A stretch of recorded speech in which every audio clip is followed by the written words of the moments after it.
ഇന്നുണ്ടാക്കാൻ പോകുന്നത് ഒരു പപ്പായ കൊണ്ടൊരു സ്പെഷ്യൽ കറിയാണ്. കുറച്ച് വെളിച്ചെണ്ണ ഒഴിക്കണം.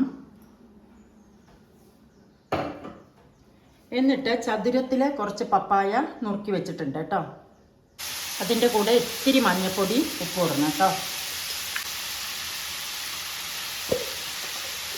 ഇപ്പം ഇത് നല്ലവണ്ണം വാടിയിട്ടുണ്ട് കേട്ടോ. അപ്പം നമുക്കിതൊരു പാത്രത്തിലേക്ക് എടുക്കാം.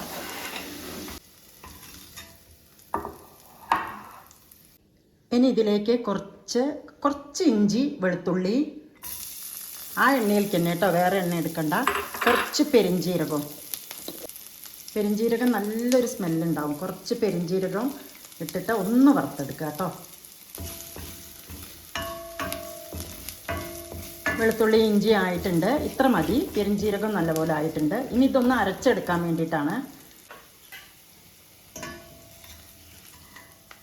ഇനി നമ്മൾ ഇപ്പോൾ ഇത് കോരിയെടുത്തല്ലോ, ഇതിലേക്ക് തന്നെ കുറച്ചുകൂടി വെളിച്ചെണ്ണ ഒഴിക്കുക.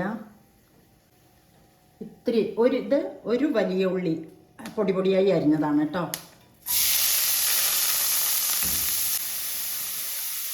പിന്നെ കുറച്ച് വെളുത്തുള്ളി, കുറച്ച് ഇഞ്ചി, നല്ലോണം ഒന്ന് കളറ് മാറുന്നവരെ ഇളക്കുക കേട്ടോ. ഒന്ന് കളക്ക് നമ്മുടെ എരിവിനനുസരിച്ച്. ഞാൻ കാശ്മീരി, കാരണം പച്ചമുളക് 2 എണ്ണം ഇടുന്നുണ്ട്. അപ്പോൾ കാശ്മീരി ചില്ലി 1 ടീസ്പൂൺ നിറച്ചെടുത്തു കേട്ടോ. പിന്നെ മല്ലിപ്പൊടി 1.5 ടീസ്പൂൺ.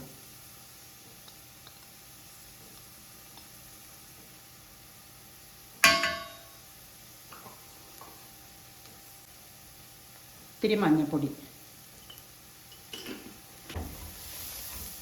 ഈ പച്ചമണം പോകുന്നവരെ ഒന്ന് ഇളക്കുക. കരിയാൻ പാടില്ല കേട്ടോ മുളക് പൊടി.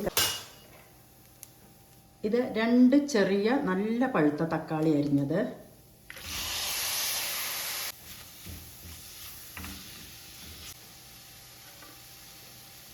ഇതിൽ 2 പച്ചമുളക് കേട്ടോ.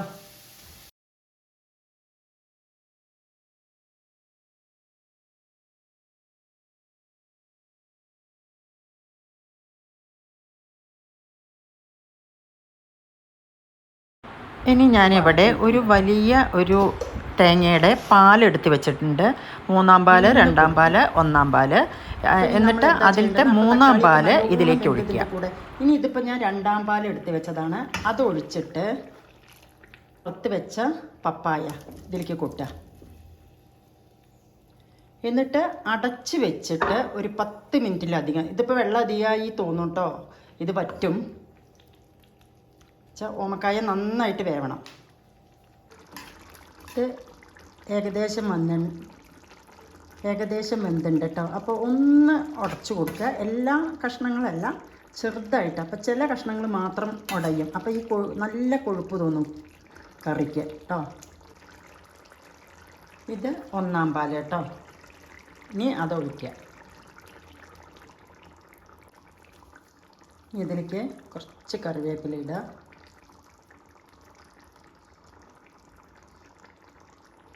ഇനി ഓഫ് ചെയ്ത് വയ്ക്കാം കേട്ടോ.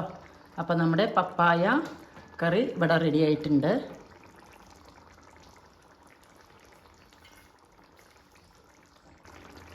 ഒരു നുള്ള് ഗരം മസാലപ്പൊടി,